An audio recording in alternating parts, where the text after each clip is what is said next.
ये सवाल पूछा है इमरान साहब ने पेशावर से। एक ख़ातून 4 साल पहले बेवा हो गई थी। इनके 2 बच्चे हैं, एक 4 साल का बेटा और एक 8 साल की बेटी।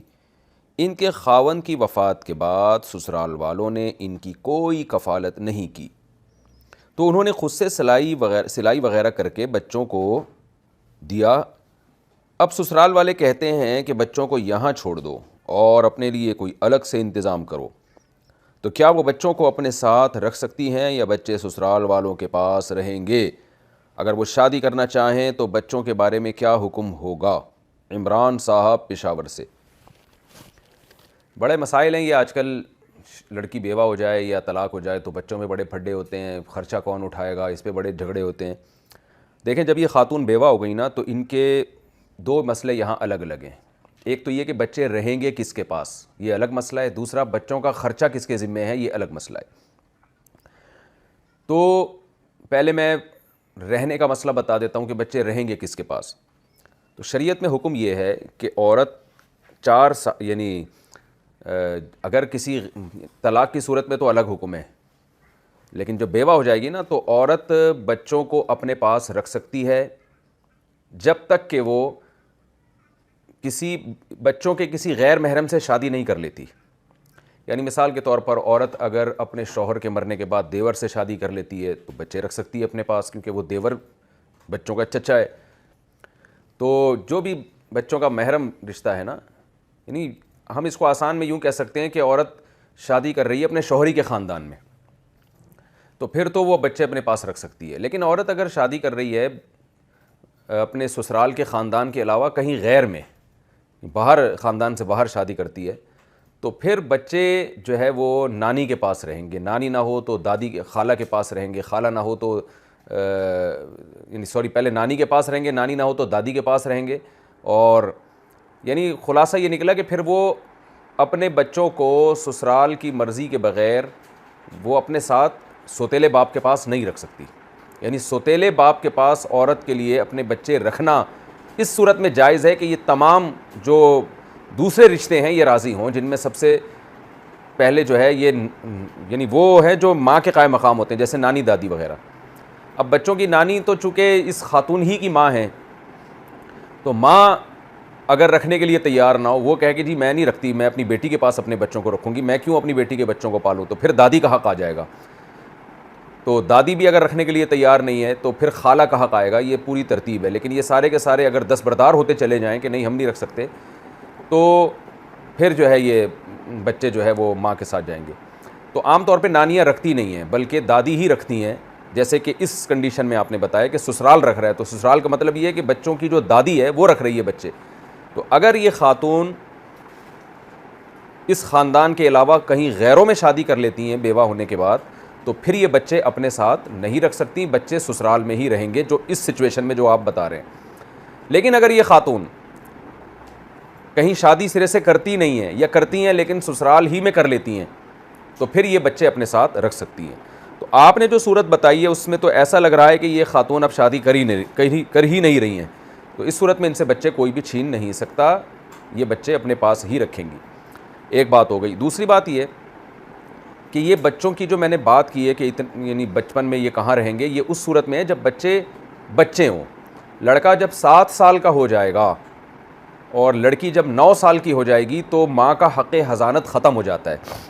उस सूरत में फिर ससुराल बहरहाल उनको अपने पास रख सकता है, यानी ददियाल। बाप नहीं है तो बाप के जो रिलेटिव है, अलबत्ता वो अगर इजाज़त दें तो माँ के पास भी रह सकते हैं बच्चे, लेकिन मिलते रहेंगे दोनों से। और बच्चे जब छोटे होते हैं, जब माँ को हक़ है रखने का, तो वो ससुराल वालों से मिलाने से रोक नहीं सकती। आजकल होता ही है कि माएँ बाज़ दफ़ा बच्चों पे कब्ज़ा कर लेती हैं, अब उनको मिलने ही नहीं दे रही वो दादी से और देवर से और जो भी बच्चे के चचा हैं वगैरह वगैरह, उनसे नहीं मिलने दे रहे। बाज़ दफ़ा उल्टा मामला होता है कि ससुराल रख लेता है बेवा के बच्चों को और वो माँ से नहीं मिलने देता। तो ये दोनों जुल्म है। फ़ुक़हा ने बयान किया कि कम से कम हफ़्ते में 1 मरतबा बच्चे अगर ससुराल में हैं तो माँ के साथ 1 रात गुजारेंगे, और अगर माँ के पास हैं तो ससुराल में 1 रात गुजारेंगे। ये कम से कम हक़ है दोनों का। तो ये तो मैंने बच्चों की हज़ानत का मसला बताया। हज़ानत कहते हैं परवरिश, यानी कौन रखेगा बच्चों को। दूसरा मसला है बच्चों का ख़र्चा। तो शरीयत में ख़र्चा अल्लाह ताला ने वारिसों पे डाला है। सबसे पहले तो ख़र्चा बच्चों के माल से होगा, बच्चों के ऊपर। यानी देखा जाएगा कि बच्चों का जो बाप फौत हुआ है उसने विरासत में बच्चों के लिए कितना माल छोड़ा है, जो शरीफ बच्चों का हिस्सा बनता है उस हिस्से में से बच्चों पे खर्च किया जाएगा और इसकी कफ़ालत माँ करेगी। यानी वो सारा माल माँ के हवाले किया जाएगा, बशर्ते कि वो उसके बारे में ये ख़तरा ना हो कि ये ख़यानत करेगी। अगर ये ख़तरा नहीं है उसके बारे में कि वो ख़यानत करेगी तो सारा माल माँ के हवाले किया जाएगा और माँ को डरा दिया जाएगा अल्लाह के अज़ाब से कि भाई ये यतीम बच्चों का माल है, तुम्हें हैंड ओवर इसलिए नहीं किया जा रहा कि तुम खा जाओ इसको, बल्कि इसलिए कि तुम इन बच्चों के फ़लाह बहबूद के लिए इनकी ख़ुराक पर और इनकी जो ज़रूरी तालीम है उस पर तुम खर्च करो। तो माँ उस विरासत में से उन पर खर्च करेगी और जो माँ का अपना हिस्सा है विरासत में उसमें से अपने ऊपर खर्च करेगी। और यतीम बच्चों का माल खाने की जो वईदें हैं वो भी माँ को सुना दी जाएँ कि भाई इसमें आपने ख्याल करना है। बाज़ माएँ ऐसा करती हैं, वो बिल्कुल बेटे बेटियों का फ़र्क किए बग़ैर माल बेरहम की तरह उड़ा रही होती हैं और वो ये समझती हैं कि कोई बात नहीं, मेरे ही तो बच्चे हैं तो मैंने खा लिया तो क्या हुआ। ऐसा नहीं है। यतीम का माल खाना जो हराम है तो वो माँ के लिए भी उसी तरह हराम है जैसे दूसरों के लिए हराम है। तो माँ को चाहिए वो यतीम बेटियों की विरासत को महफूज रखे और बवक़्त ज़रूरत उन पर उसी माल में से खर्च करे। बेहतर तो ये होता है कि प्रॉपर्टी वगैरह लेके रख ली जाए ताकि जब वो बड़े हों तो प्रॉपर्टी की वैल्यू भी बढ़ चुकी होती है और वो फिर उसको बेच के इस्तेमाल कर सकें। लेकिन अगर बाप ने इतना माल छोड़ा ही नहीं है कि बच्चों की विरासत में से उनकी कफ़ालत हो सके, तो फिर बच्चों की कफ़ालत उनके वारिसों पर होती है। वारिसों का मतलब ये है कि ये देखा जाएगा कि इन बच्चों की अभी डेथ हो जाती खुदा न ख्वास्ता तो इनके वारिस कौन कौन बनते। यानी कोई भी शख्स जब मरता है ना तो उसकी विरासत में उसके बाप का हिस्सा होता है, माँ का हिस्सा होता है, बेटे बेटियों का हिस्सा होता है। बेटे बेटियाँ ना हो, बीवी शौहर ना हो तो फिर बहन भाइयों का हिस्सा होता है।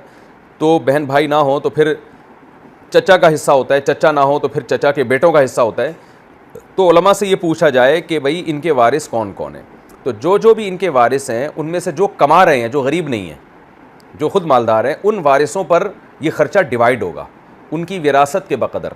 कुरान में आता ना वअलल वारिसी मिस्लु ज़ालिक, यानी किसी की कफ़ालत जो होती है ना वारिसों पर होती है, अगर वो ख़ुद गरीब है तो मिस्लु ज़ालिक वारिस पर होगा। वारिस यानी देखा जाएगा कि किसको इसकी विरासत में से कितना हिस्सा होता। तो बच्चों का टोटल एक अमाउंट निकाला जाएगा, भाई मंथली इनके एक्सपेंसेस जो ज़रूरी हैं वो ये हैं, तो इनमें से हम इतने फ़ीसद चचा पे डालेंगे और एक यानी तमाम चचाओं पे इतने इतने फ़ीसद तकसीम होगा, या दादा पे डालेंगे हम। जो भी आप उस वक्त वहाँ उलमा को उनके वारिसों की तफसील बता दें तो वो इंशाअल्लाह बता देंगे कि इस बच्चे की या बेटा या बेटी जो भी है इसका मंथली ख़र्चे में किस किस वारिस पर कितना कितना ख़र्चा आ रहा है। तो ये बेवा पर नहीं आता बल्कि उनके वारिसों पर आता है। हाँ, बेवा अगर कमा रही है तो फिर उस पर भी आएगा क्योंकि वो भी वारिस बनती है। तो जो भी वारिस बन रहा है चाहे वो लड़का हो या लड़की, तो उस वारिस पर इन बच्चों के ख़र्चे शरीयत डालती है। और अगर बेवा को वो मजबूर नहीं करती कि वो बच्चों के लिए कमाए ही, ये हमारे माशरे में एक ज़ालिमाना क़ानून है कि बेवा को मजबूर किया जाता है कि अब वो कमाए। औरत पे शरीयत ने कमाना लाजिम किया ही नहीं है। तो आम तौर पे ये ख़र्चे सारे मर्दों पे ही आ रहे होते हैं क्योंकि वारिस भी मर्द बन रहे होते हैं और कमाते भी वही हैं। तो इसलिए ख़ातून को ये मजबूर करना कि वो जो है वो ख़ुद कमा के बच्चों को खिलाए, ये गलत है।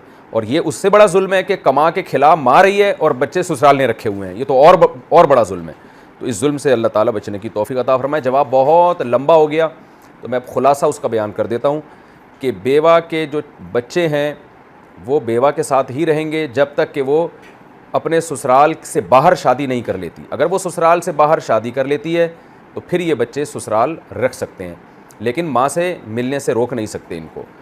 ये खुलासा निकला।